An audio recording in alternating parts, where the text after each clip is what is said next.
Did you know that the 14th Amendment is unconstitutional? And do you know how it affects this country till this very day?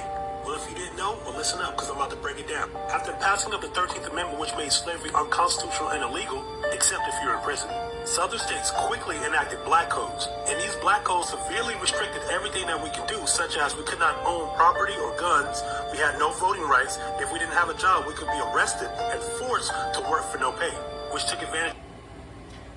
That's why they call you black. Of the 13th Amendment loophole, which essentially put you right back into slavery. Due to the severity of the black codes, public lynchings, and other atrocities perpetrated by European Southerners, Northern Republicans counteracted the black codes by signing the Civil Rights Act of 1866. And shortly afterwards, and to constitutionalize the Civil Rights Act of 1866, Congress would then go ahead and pass the 14th Amendment in 1868. Now here's where it gets tricky, because we got to go read Section 1 of the 14th Amendment. Book reference. All persons born or naturalized in the United States and subject to the jurisdiction thereof are citizens of the United States and of the state where they reside. Now that sounds really great until you break down the language in the law dictionary. So first, we're going to break down the word persons. Person. A man considered according to the rank he holds in society, with all the rights to which the place he holds entitles him, and the duties which it imposes. The term may include artificial beings as corporations. Corporation are persons as that word is used in the first clause of the 14th Amendment. So now that we see that corporations are persons as this term is used in the 14th Amendment, let's go to United States versus Susan B. Anthony Supreme Court case. And here's what the court said in this case. The 14th Amendment creates and defines citizenship of the United States. But prior to the 14th Amendment, there was no such thing as a United States citizen. So now we see that the 14th Amendment created a new citizenship, which is the problem for all people.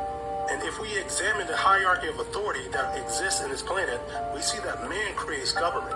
But now we have government that created its own citizenship. And so the trick is they got you to get from this status all the way down to here. So now you're subject to this jurisdiction, which again, all persons born or naturalized in the United States is subject to. Subject to in law means liable, subordinate, subservient, inferior, obedient to, governed or affected by, provided that, provided, or answerable for. And since corporations are persons as used in the 14th Amendment, it created what's called a corporate citizenship. Corporate citizenship is defined as corporate status in the state of incorporation. And this is how modernized legal slavery works. Because the 14th Amendment ushered in a new form of corporate slavery, which essentially makes everyone debt slaves to the United States corporation. Because who could be assigned a social security number? We can assign you a social security number if you meet the evidence requirements in section 422.107 and you are a United States citizen. And you meet an individual who owes a debt to the United States. Well, that means if you claim you're a U.S. citizen, well, guess what? You're the new slave. Like and share this out to wake the people up. Peace.